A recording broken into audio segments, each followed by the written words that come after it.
हर कहानी कुछ कहती है। आइए सुनते हैं आज की कहानी। क्या कहती है?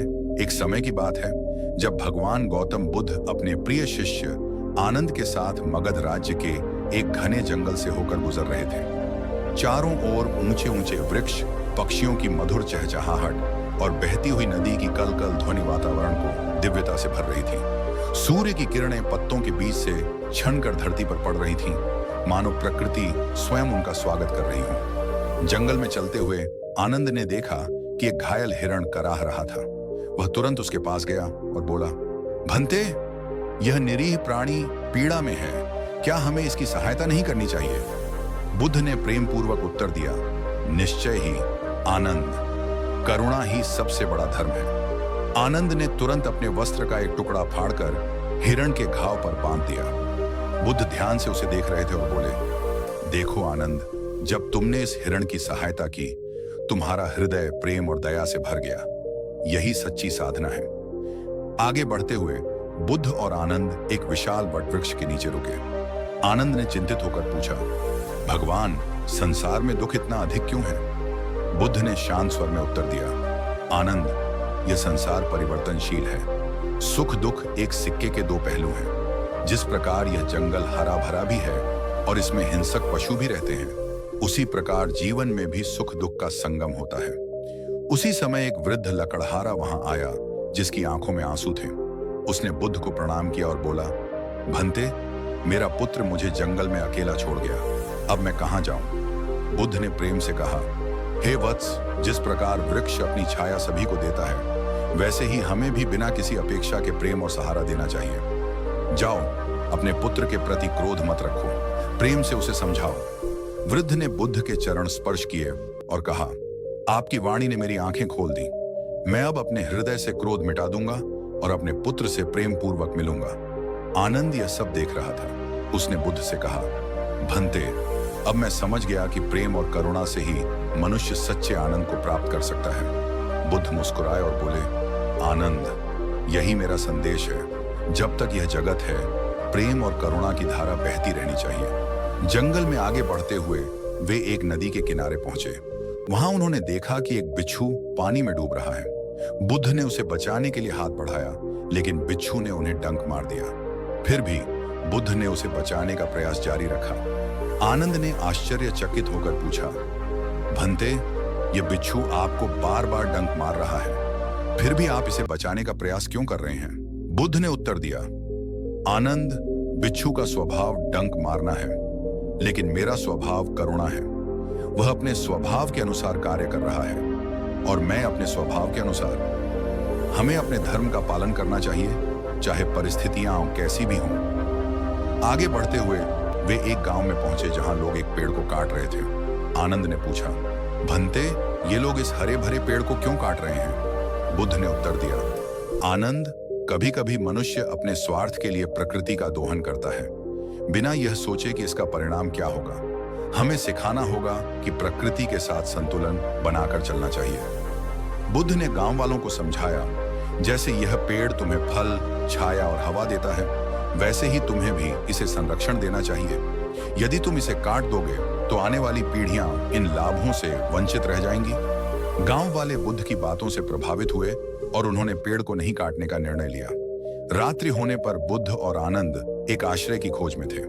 उन्हें एक छोटी सी कुटिया दिखाई दी जहां एक वृद्ध महिला रहती थी। उसने उन्हें अपने घर में आश्रय दिया और भोजन कराया। भोजन करते समय आनंद ने देखा कि भोजन बहुत साधारण है, फिर भी बुद्ध ने उसे बड़े प्रेम से ग्रहण किया। आनंद ने पूछा, भंते, यह भोजन इतना साधारण है, फिर भी आप इसे इतने प्रेम से कैसे ग्रहण कर रहे हैं? बुद्ध ने उत्तर दिया, आनंद, भोजन का मूल्य उसकी सादगी में नहीं, बल्कि देने वाले के प्रेम में होता है। यह वृद्ध महिला हमें अपने हृदय से भोजन करा रही है और यही सबसे महत्वपूर्ण है। रात्रि के समय जब सब सो रहे थे, आनंद ने ध्यान किया और अपने अनुभवों पर विचार किया। उसने समझा कि जीवन में सबसे महत्वपूर्ण चीजें प्रेम, करुणा और संतोष हैं। उसने निश्चय किया कि वह इन गुणों को अपने जीवन में अपनाएगा। सुबह होने पर बुद्ध और आनंद ने वृद्ध महिला को धन्यवाद दिया और अपनी यात्रा आगे बढ़ाई। चलते हुए आनंद ने महसूस किया कि यह जंगल केवल पेड़ों और पशुओं का समूह नहीं है, बल्कि यह जीवन के महत्वपूर्ण पाठों का एक विद्यालय है। धीरे धीरे सूरज उगने लगा, पक्षी अपने गीत गाने लगे और जंगल एक नई ऊर्जा से भर गया।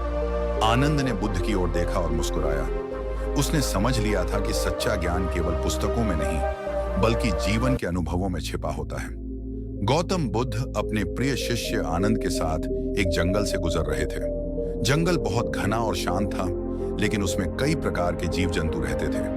हवा में एक अलग ही शांति थी, जिसे केवल वही अनुभव कर सकता था जो ध्यान की अवस्था में हो। आनंद ने बुद्ध से पूछा, भंते, यह जंगल कितना रहस्यमयी लगता है। यहाँ आकर मुझे भीतर से शांति का अनुभव हो रहा है। क्या वास्तव में जंगल भी हमारे मन की तरह होता है? बुद्ध मुस्कुराए और बोले, आनंद, मन भी जंगल की तरह होता है, कभी शांत, कभी अशांत। जब तक हम इसे नहीं समझते, यह हमें भ्रमित करता रहता है, लेकिन जब इसे सही दिशा में ले जाते हैं तो यह हमारा सबसे बड़ा मित्र बन जाता है। आगे बढ़ते हुए वे एक बूढ़े लकड़हारे से मिले, जो बहुत ही दुर्बल और थका हुआ लग रहा था। उसकी आंखों में निराशा थी और हाथों में कांपते हुए लकड़ियां थीं।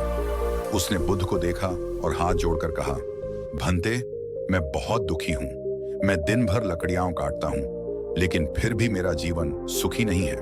बुद्ध ने पूछा, वत्स, क्या तुमने कभी सोचा कि यह दुख क्यों है? लकड़हारे ने निराशा से सिर हिलाया और कहा, नहीं भंते, मैं तो बस दिन भर काम करता हूं ताकि अपने परिवार का पेट भर सकूं, लेकिन फिर भी जीवन में कोई सुख नहीं मिलता। बुद्ध मुस्कुराए और बोले, तो क्या तुम चाहते हो कि तुम्हारा दुख समाप्त हो?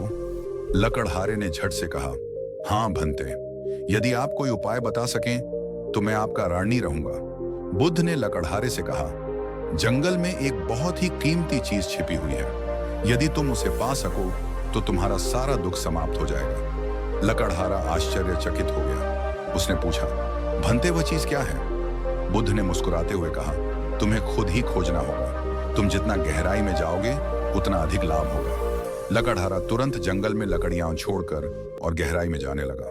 थोड़ी ही दूर जाने पर उसे एक आम का पेड़ मिला, जो मीठे और रसीले आमों से भरा हुआ था। उसने सोचा, अगर मैं लकड़ियां काटने की बजाय आम बेचूं तो ज्यादा कमा सकता हूं। वह बुद्ध के पास लौटा और बोला, भंते, मुझे तो आज तक पता ही नहीं था कि इस जंगल में इतने मीठे आम हैं।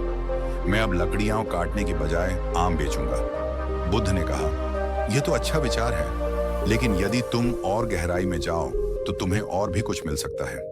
लकड़हारे ने उनकी बात मानकर जंगल में और गहराई में जाने का निश्चय किया।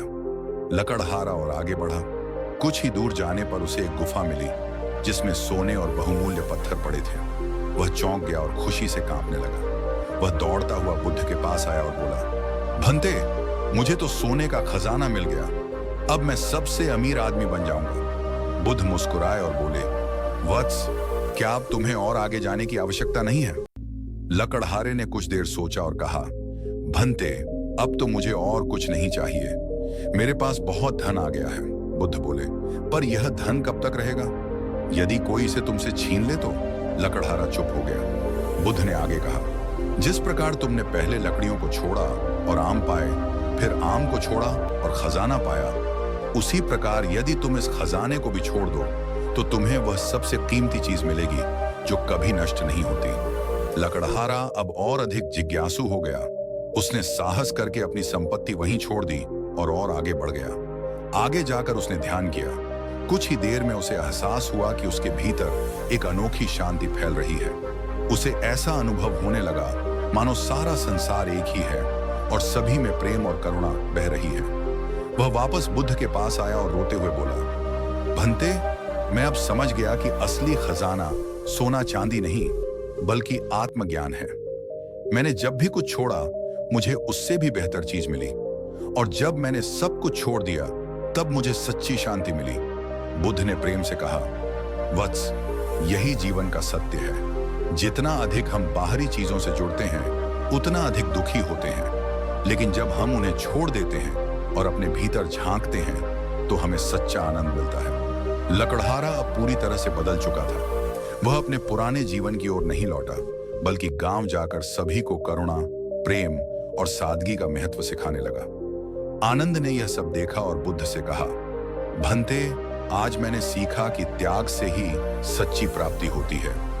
जब हम अपने लोभ और मोह को छोड़ते हैं तभी हमें असली शांति और आनंद मिलता है। बुद्ध मुस्कुराए और बोले, सही कहा आनंद, यह जंगल केवल वृक्षों का समूह नहीं बल्कि जीवन का सबसे बड़ा शिक्षक है। जो इसे समझ लेता है वह सच्चे आनंद को प्राप्त कर लेता है। चंद्रमा की शीतल चांदनी में बुद्ध और आनंद अपनी यात्रा आगे बढ़ा रहे थे और उनके पीछे जंगल की हवा में बुद्ध के शब्द गूंज रहे थे, जो छोड़ सकता है वही पा सकता है, जो भीतर देख सकता है वही मुक्त हो सकता है। दोस्तों, यदि हमारे वीडियो आपको पसंद आए तो Buddha inspired YouTube channel subscribe करना ना भूलें और हाँ, कमेंट बॉक्स में नमो बुद्धाय कमेंट करना ना भूलें।